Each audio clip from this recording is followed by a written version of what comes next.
You read the title, so you know what it is. Let's get into it.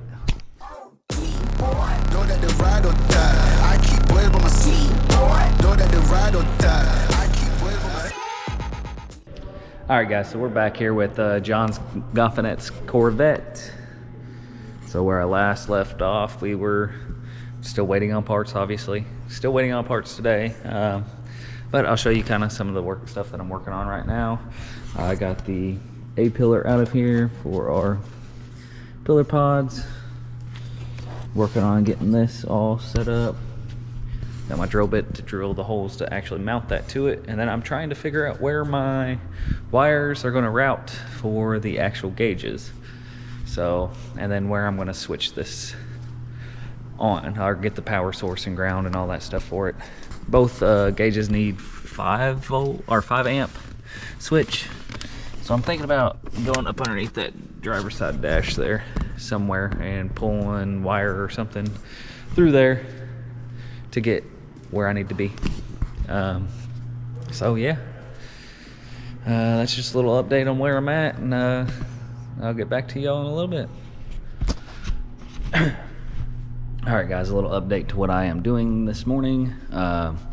Running the lines for the gauges. Got a line ran up down in there.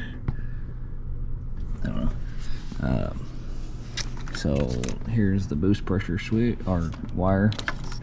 I made a little bracket to hold my boost pressure gauge, and then this will be mounted back there, all nice and neat.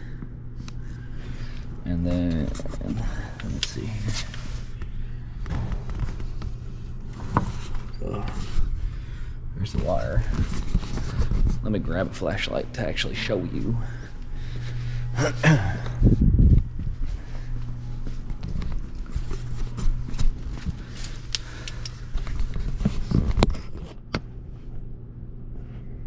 there we go.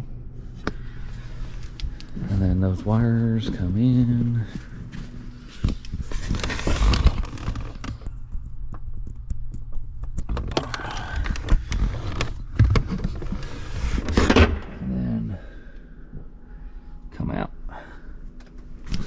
So yeah, I'm just gonna get back to fitting this. I knocked off my glasses.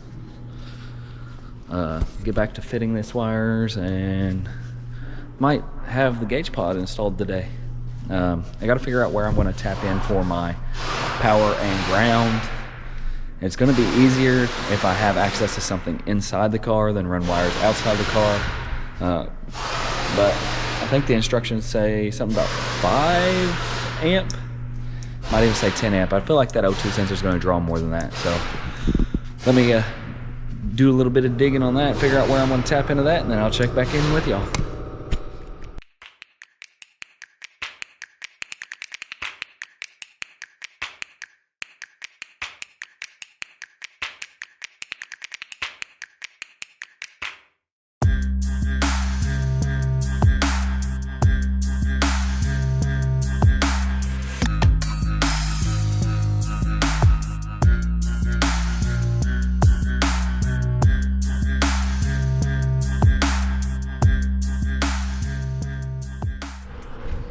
Alright guys, so a little update where I'm at. Y'all probably saw me struggling with this on the time lapse.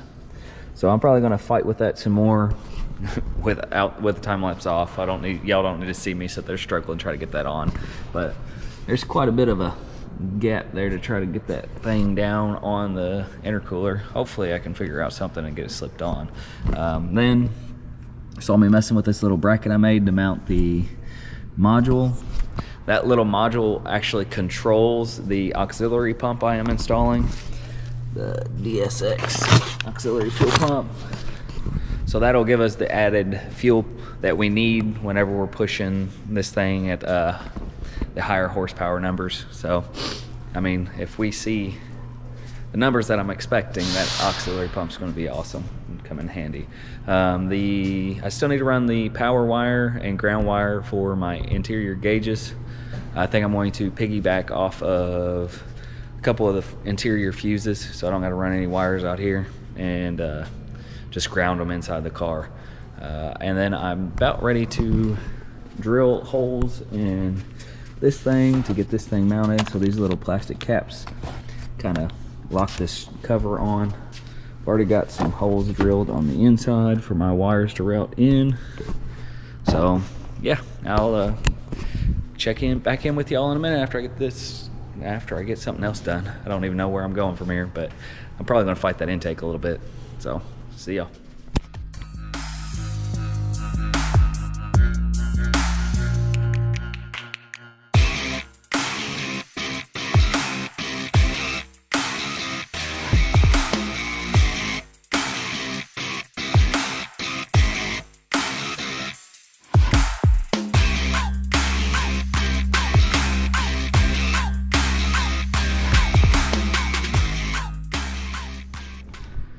All right guys, so I got this wheel off, or the rear wheel's off, this fender liner out. Then I was running my wire for the auxiliary fuel pump, comes down that side skirt there. And then I decided that I was gonna test fit these rims just to kind of make sure, because I'm pretty sure I'm gonna have to trim some brake duct work, but I didn't know how much or what exactly I needed to trim, so got it up here. So trimming, it actually fits really well. So I'll probably do an actual wheel reveal later on once I get the car on the ground and tires mounted and all that stuff. But they are chromes. They are, I think, 11 wides in the rear, so he's going a lot bigger, and they are 20s rather than the 1918. They are 1920 stagger, so going overall a little bit bigger. And these are actually, the narrow body was kind of hard to find a rim that fit this narrow body Corvette, but he found some that were a Corvette style wheel but manufactured to fit this car specifically. So he did want a meteor tire on the back, which with how much horsepower he's going to be putting down, he's going to need every little bit of rubber on the road that he can have. So I'm going to go on and move on to working with this fuel pump a little bit more. I just figured I'd check in and show y'all that I was test fitting a wheel because I got curious, and I haven't messed with these rims yet. They've been sitting over in a corner for a while. I probably haven't even mentioned it to y'all, but back to this fuel pump.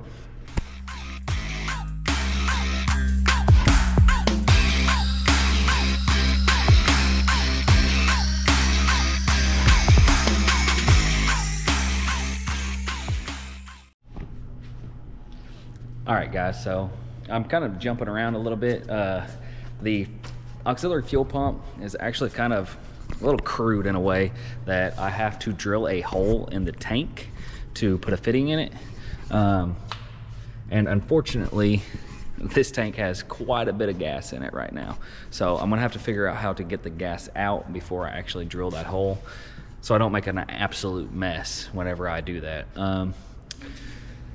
So I jumped over to the pod gauge and finally attached the panel to the pillar. Now I didn't push these all the way down in. Got 1, 2, 3. I've got a little idea I am doing with that little blank spot, so I'll show y'all that in a later video. Kind of like a little surprise thing for Goffinet for his business. And then so 1, 2, 3. So I'll probably take that off now that I got the holes drilled, and get up inside the car, get my wires ran through the factory pillar, and then plug in my gauges, put the pod gauge over that, and get it finished mounted up. So I'll probably do that after lunch. It's lunch right now. I'll catch up back with y'all in a few seconds.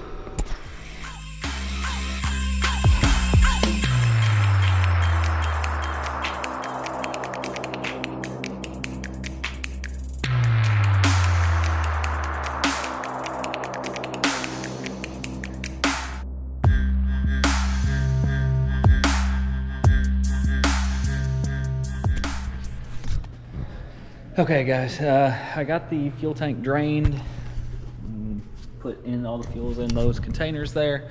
I just jumped the relay and took the line off up in the engine bay and just ran a hose over to a tank because you can't siphon these tanks. So now I am going to be getting down inside the passenger or the driver's side here. So I already got my wires ran. This little fuel line here will have to come off and out, and then the DSX kit comes with a new line to put in there to add the auxiliary pump to. So I'm gonna probably put y'all on a time lapse behind me here while I get this hole drilled in the tank. Let's get to it.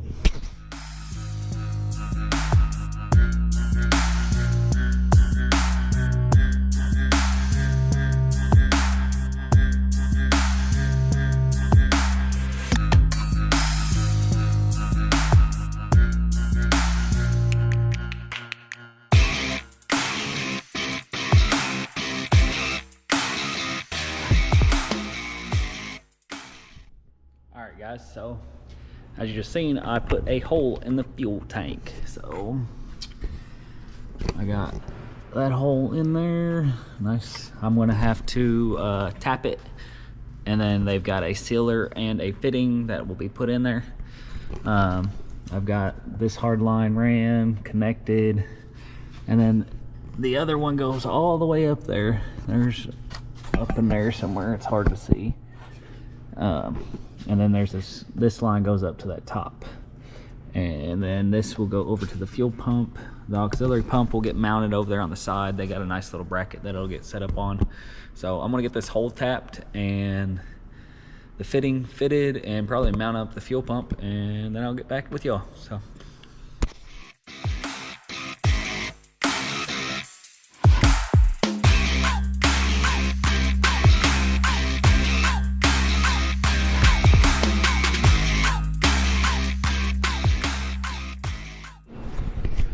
alright guys, so that ended up being a little trickier than I had hoped. I took the thing down, and then the fitting is now mounted.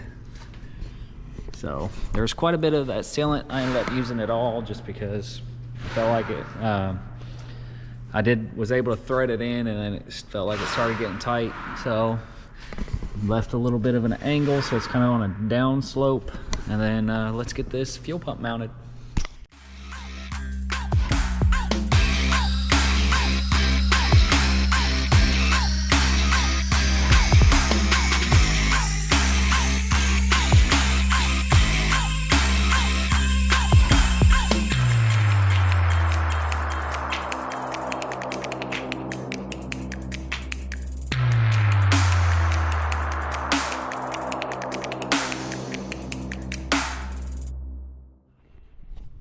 Alright guys, so I got that fuel pump mounted. Give you all looks here. So there it is in its final resting place. The power wire and ground are connected. Ground goes up there. There we go. And then power wire runs up the skid, or there. Fuel line's connected. So from here, I will probably move back to inside the car and finish my wiring for the boost and AFR gauges. And then at that point, I think I'm about ready. I'm probably gonna mount the tires on the rims, and then it's just a waiting game at this point for headers and fuel injectors. So I guess I'll get back with y'all in a minute. All right guys, so I'm gonna be mounting these tires on these rims. So I'll show you what tires we were going with. We are going with some Michelin Pilot Sports. So Pilot Sports, and the rears are going to be 305 30/20s, and then he's running 19s in the front. So we're going to go 275s on the front. So that is one of the rims mounted up on the machine already, and the offset is so far that it barely fits on the machine. So luckily, it should be interesting putting that thing on the balancer and seeing if I can even get it fitted on the balancer, but we'll go down that road when I get there. So I'm gonna set y'all back up on a time lapse and get these things mounted up.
mounted up. All 4 of them, center caps on them. Still waiting on some new lug nuts, so I'll probably wait until lug nuts come in before I show y'all the wheels on the car. So I'll check back in with y'all before I close out this video. I don't think I've got much else that I can do. I'm still waiting on headers, injectors, and actually, honestly, this is probably where I'll call it quits on this part 3 of this install video. Just be on the lookout whenever I get headers and injectors, and then I'll obviously start filming again and get y'all caught up on where I'm at. So until next time.